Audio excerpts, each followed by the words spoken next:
This is the Net Group Investments Insights Podcast, where one or more of our experts explore a variety of views and insights that investors care about.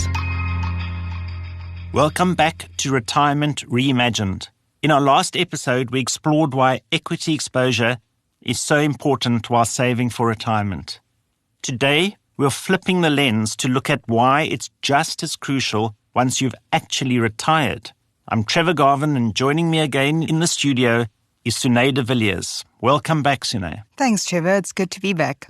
So, Sunay, even in retirement, when people are drawing down their savings, equity exposure can still play a big role. But the past decade has tested even the most seasoned investors. Can you elaborate a little bit on this? Yeah, you're right, Trevor. Growth assets have had a super rough ride. Volatility, especially during events like COVID-19, really shook investor confidence. And many retirees moved into low-risk income funds looking for that stability. But here's the thing, playing it safe can actually be risky. If you have a long retirement ahead, you do still need growth to keep up with inflation and make your money last. So let's try and bring this to life with a real example. So let's take John. He's 60, he's just retired, and has 3 million rand saved. He's trying to decide how to invest his living annuity for the future. What did you find when you looked at the various strategies that were available to him? So we explored what would have happened if John had retired at different times over the past 25 years and invested in either a multi-asset high equity fund or a multi-asset income fund. Now, even while drawing a monthly income, the high equity strategy consistently delivered stronger long-term results. The only exception was the past decade, where income funds have slightly outperformed the multi-asset high equity alternative at this point in time. But it's important to remember that if you're just 10 years into retirement, you'd likely still have many years ahead, and this gives growth assets time to recover and ultimately outperform the income alternative.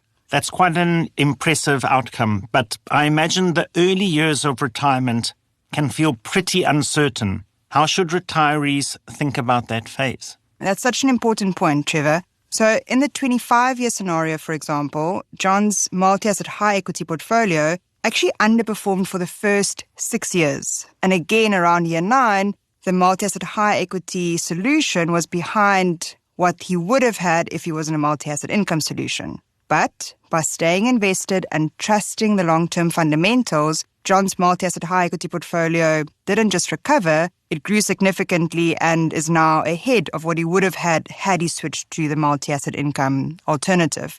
And this is such an important lesson. If he had panicked and switched to income funds within the first 6 years, or even at year 9, he would have locked in that underperformance and risked running out of money. So it's really vital and about having the patience to ride out these tough periods. Exactly. Retirement isn't the end of your investment journey. It really is just a new phase. Your capital still needs to work for you. And while it's tempting to play it safe, especially after a volatile decade, history shows that equity-rich strategies are better at preserving purchasing power and ultimately extend the life of your savings. That's a powerful and important message today. Thank you. Don't let short-term noise derail a long-term plan.